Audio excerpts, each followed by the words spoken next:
കേരളത്തിൻ്റെ മുൻ മുഖ്യമന്ത്രി, രാജ്യത്തിൻ്റെ മുൻ പ്രതിരോധ മന്ത്രി, കോൺഗ്രസിൻ്റെ പ്രവർത്തക സമിതി അംഗം ശ്രീ A.K. ആന്റണിയുണ്ട്. രാഷ്ട്രീയം പറയാം. തിരഞ്ഞെടുപ്പ് പ്രചരണം അതിൻ്റെ അവസാന ഘട്ടത്തിലോട്ട് നീങ്ങുകയാണ്. ഇന്ത്യ മുന്നണിയിൽ പ്രതീക്ഷ അർപ്പിച്ച് മുന്നോട്ട് പോകാണല്ലോ. എന്താണ് ആ പ്രതീക്ഷയ്ക്കൊരു അടിസ്ഥാനം? തിരഞ്ഞെടുപ്പ് പ്രഖ്യാപിച്ചപ്പോൾ പ്രധാനമന്ത്രി നരേന്ദ്രമോദി പറഞ്ഞു 400 സീറ്റ് അടുത്ത മന്ത്രിസഭയുടെ പരിപാടി തീരുമാനിച്ചു കഴിഞ്ഞു. അത്രയ്ക്ക് ഉറപ്പായിരുന്നു. അത്രയും സീറ്റുകൾ BJP ഉണ്ടാകുന്ന ആരും പ്രതീക്ഷിച്ചില്ല. പക്ഷേ അടുത്ത ഗവൺമെൻറ് BJP ആയിരിക്കുമെന്ന് തോന്നൽ ആദ്യം ഉണ്ടായിരുന്നു. പക്ഷെ കഴിഞ്ഞ 2 ആഴ്ചയുടെ ചിത്രം മണ്ടം മാറിയിരിക്കുകയാണ്. ഇന്ത്യയിലെ പ്രധാന പ്രതിപക്ഷ പാർട്ടികളുടെ ഒരു പ്ലാറ്റ്ഫോം, ഒരു യോജിപ്പുണ്ടായതാണ് ഈ രാഷ്ട്രീയ ചിത്രം മാറ്റിമറിക്കാൻ പ്രധാന കാരണം. പക്ഷേ അതിനകത്ത് കല്ലുകടികളുണ്ടല്ലോ. അത് കിടക്കും. പക്ഷെ മമത ഒരു കാര്യം പറയുന്നുണ്ട്, ഞങ്ങൾ ജയിച്ചു കഴിഞ്ഞാൽ ഞങ്ങളുടെ MP മാരെല്ലാം ഇന്ത്യ മുന്നണിയുടെ കൂടെയാണ്. അങ്ങനെ ഒരു മുന്നണി ഉണ്ടാകാൻ പ്രധാന കാരണം കോൺഗ്രസ്സാണ്, രാഹുൽ ഗാന്ധിയാണ്. ഇത്തവണ കോൺഗ്രസ് വർക്കിംഗ് കമ്മിറ്റിയിൽ ചർച്ച വന്നപ്പോൾ രാഹുൽ ഗാന്ധി പറഞ്ഞു, ഈ തെരഞ്ഞെടുപ്പ് കോൺഗ്രസിൻ്റെ മാത്രം ഇലക്ഷനല്ല, ഡോക്ടർ അംബേദ്കർ ഉണ്ടാക്കിയ ഭരണഘടന നിലനിൽക്കണം, ഗാന്ധിയുടെയും നെഹ്റുവിൻ്റെയും ഇന്ത്യ നിലനിൽക്കണം. അതാണ് പ്രധാനം. നമ്മൾ ഏറ്റവും വലിയ കക്ഷിയാണ്. പക്ഷേ നമ്മൾ എത്ര സീറ്റ് മത്സരിക്കുന്നു എന്നുള്ളത് ഇത്തവണ ഒരു പ്രസ്റ്റീജാക്കരുത്. നമ്മൾ പരമാവധി വിട്ടുവീഴ്ചയാണ്.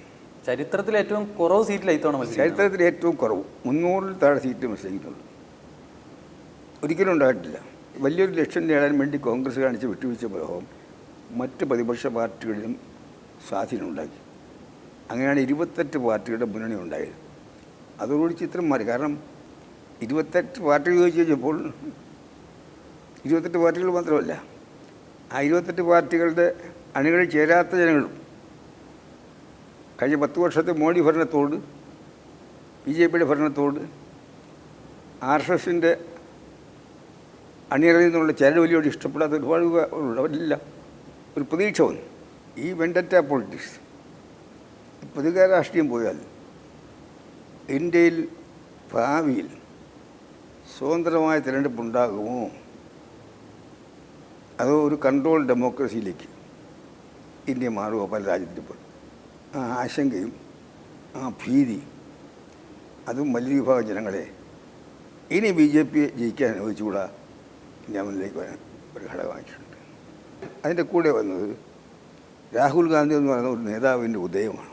ഭാരതീയ യാത്ര രാഹുൽ ഗാന്ധി ജനങ്ങളിലേക്ക് ഇറങ്ങിച്ചെന്ന് എല്ലാവരെയും ചേർത്ത് പിടിക്കുകയാണ്. സ്ത്രീകളെ, കുട്ടികളെ, പാവപ്പെട്ടവരെ, വൃദ്ധന്മാരെ, തൊഴിലാളികളെ, കർഷകരെ. രാഹുൽ ഗാന്ധിയുടെ ശ്രീനഗറിലേക്ക് പ്രവേശിക്കാൻ പറ്റില്ലെന്ന് പറയും. യാതൊരു സമാപനം സ്വീകരിക്കാൻ പറ്റില്ലെന്ന് പറയും. രാഹുൽ ഗാന്ധി പറഞ്ഞ് ശ്രീനഗറിൽ തന്നെ നടത്തി. ഭാരത ന്യായ യാത്ര നടത്തി. അത് മണിപ്പൂരിൽ തുടങ്ങാൻ പറ്റില്ലെന്ന് പറഞ്ഞു. പിന്നെ പറഞ്ഞ് മണിപ്പൂരിൽ നടത്തിയോ, പക്ഷേ ഒരു ചെറിയ മൈതാനത്ത് നടത്താൻ പറഞ്ഞു. രാഹുൽ ഗാന്ധി പറഞ്ഞ് പറ്റില്ല, ആ നിശ്ചയദാർഢ്യം. അതിന് മണിപ്പൂരിലെ കലാപം ഉണ്ടായപ്പോൾ ആദ്യമായി പോയ ദേശീയ നേതാവ് രാഹുൽ ഗാന്ധിയാണ്. അത് വിമാനത്താവളത്തിൽ അദ്ദേഹത്തെ ഇറക്കാൻ ആദ്യം മടിച്ചു. പിന്നെ പറഞ്ഞു പൊയ്ക്കോ, അവിടെ വരെ പോയോ, ഒരു സ്ഥലം കാണിച്ചു. രാഹുൽ ഗാന്ധി പറഞ്ഞു പറ്റില്ല, ഞാൻ മടങ്ങി പോകത്തില്ല, എനിക്ക് എല്ലാ പ്രദേശത്തും പോകണം. ഇംഫാലിലും മലയിടുക്കുകളിലും എല്ലാം സഞ്ചരിച്ചു. അവിടെ അദ്ദേഹം കാണിച്ച നിശ്ചയദാർഢ്യം. അപ്പോൾ രാഹുൽ ഗാന്ധി ഓരോ ഘട്ടത്തിലും കാണിക്കുന്ന നിശ്ചയദാർഢ്യം, രാഹുൽ ഗാന്ധിയെ ED വിളിച്ച് ചോദ്യം ചെയ്യാൻ ഒരു ദിവസം മുഴുവൻ ഇരുത്തി. അവസാനം ED ഉദ്യോഗസ്ഥൻ ചോദിച്ചു, അങ്ങക്ക് എങ്ങനെ സാധിക്കുന്നു ഞങ്ങളുടെ ഇത്ര ശാന്തനായി, ഇത്രമാത്രം ശാന്തനായി കൂളായിട്ട് അങ്ങേക്ക് ഉത്തരം നൽകാൻ എങ്ങനെ കാര്യം ചോദിച്ചു? അത്രമാത്രം കാര്യം നിശ്ചയദാർഢ്യം, ആദർശപരമായ ക്ലാരിറ്റി, BJPയും RSSനെയും മോഡിയെ കാണിക്കുന്ന ആ ചങ്കൂറ്റം, ഒരു ഹീറോയുടെ പരിവേഷം ഉണ്ടായി. അത് കേരളത്തിലും കാണാം. കേരളത്തിലെ എല്ലാ ചാനലുകളും, മാതൃഭൂമി ചാനൽ ഉൾപ്പെടെ എല്ലാ ചാനലുകളും സർവ്വേ നടത്തിക്കൊണ്ടിരിക്കുകയാണല്ലോ. അവർ ചോദിക്കുന്ന ഒരു ചോദ്യം, കേരളത്തിലെ ജനങ്ങൾക്ക് ഇഷ്ടപ്പെട്ട ദേശീയ നേതാവരാണ് രാഹുൽ ഗാന്ധി. എല്ലാ ചാനലും പറയുന്നത് കേരളത്തിലെ ജനങ്ങൾക്ക് ഇഷ്ടപ്പെട്ട നേതാവ് രാഹുൽ ഗാന്ധി, മോഡിയല്ല. കേരളത്തിലെ ഏറ്റവും ജനസമ്മതിയുള്ള നേതാവ് രാഹുൽ ഗാന്ധിയാണ്. ഞാൻ ആദ്യം കരുതി ഒരു പിണറായി വിരുദ്ധ വികാരവും കേരള ഗവൺമെൻറ് വിരുദ്ധ വികാരവും അതുപോലെ മോഡി വിരുദ്ധ തരംഗമാണ് ഇലക്ഷൻ്റെ പ്രധാനം. എനിക്കിപ്പോൾ തോന്നുന്നത് കേരളത്തിൽ ഇപ്പോൾ രാഹുൽ ഗാന്ധിക്ക് അനുകൂലമായി തരംഗം വീഴുകയാണ്. 2019 ആവർത്തിക്കും. അതിനപ്പുറത്ത് പോകും. 2019 ആലപ്പുഴ പോയി, ആലപ്പുഴയും പിടിച്ച്. PUC കേരളത്തിൽ ഇപ്പോൾ വീശുന്ന ഏറ്റവും വലിയ കാറ്റ് രാഹുൽ ഗാന്ധിക്ക് അനുകൂലമായ തരംഗമാണ്. കാരണം രാഹുൽ ഗാന്ധിയാണ് ഇന്ത്യൻ ജനാധിപത്യ സംരക്ഷകനാകാൻ പോകുന്നത്. പടത്തലവൻ രാഹുൽ ഗാന്ധിയാണ്. ഇന്ത്യ മുന്നണി ഇത്ര വലിയ പ്രതീക്ഷ കാത്തു സൂക്ഷിക്കുന്നുണ്ട്. ഒക്കെ വലിയ പ്രതീക്ഷയാണ്. വലിയ എത്ര പ്രതീക്ഷയില്ല. സീറ്റ് കിട്ടുമെന്ന് പ്രതീക്ഷിക്കുന്നുണ്ട് ഇന്ത്യ മുന്നണിക്ക്? ഇനി മുന്നോട്ട് ഇലക്ഷൻ ജൂൺ 2 വരെ ഉണ്ട്. ഒരു പ്രതീക്ഷയില്ലാതെ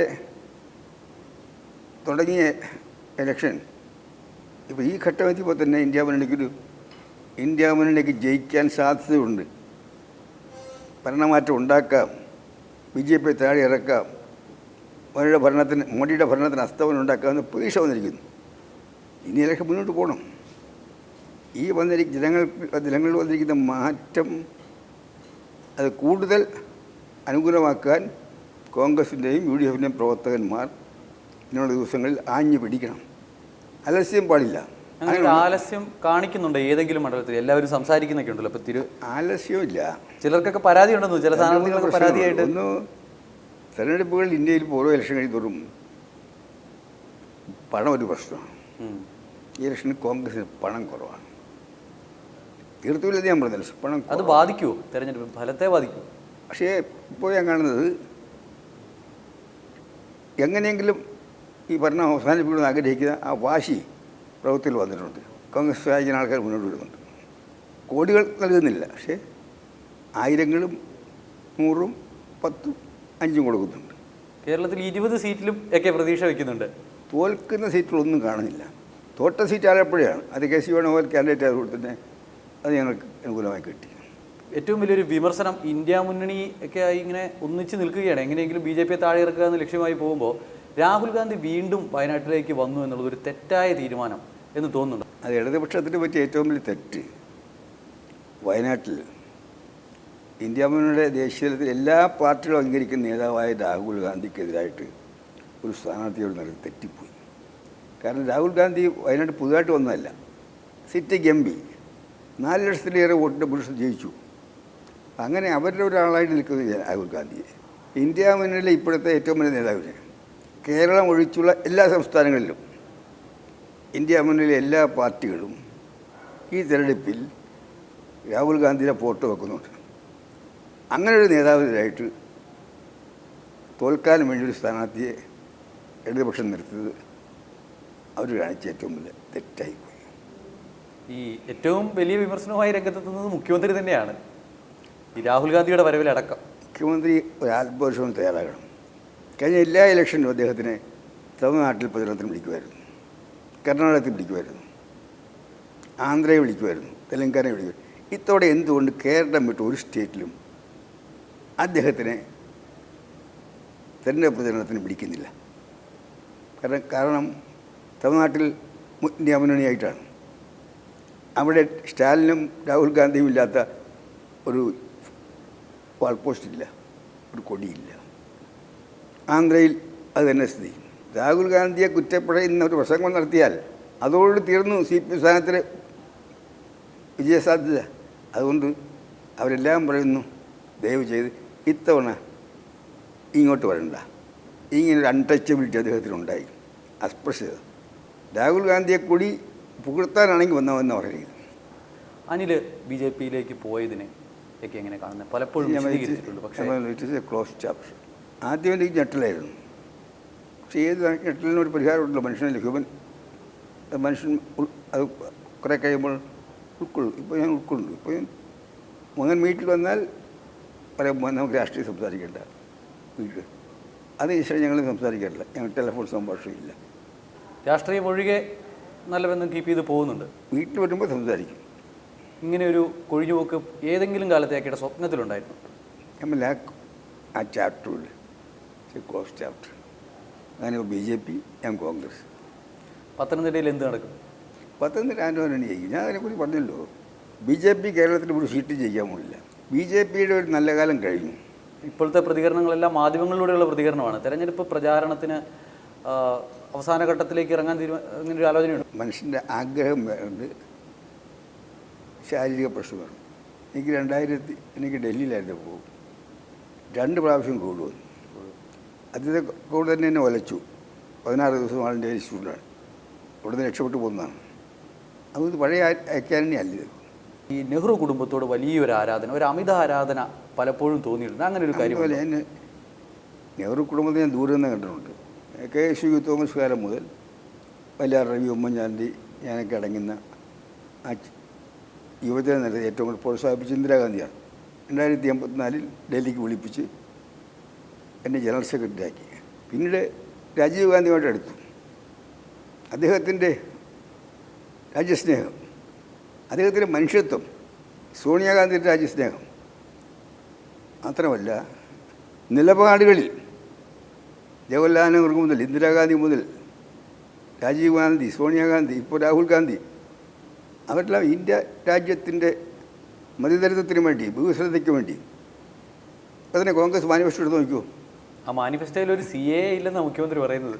കോൺഗ്രസും പിന്നെ ഡോക്ടർ അംബേദ്കറും കൂടിയാണ് ഭരണഘടന ഉണ്ടാക്കിയത്.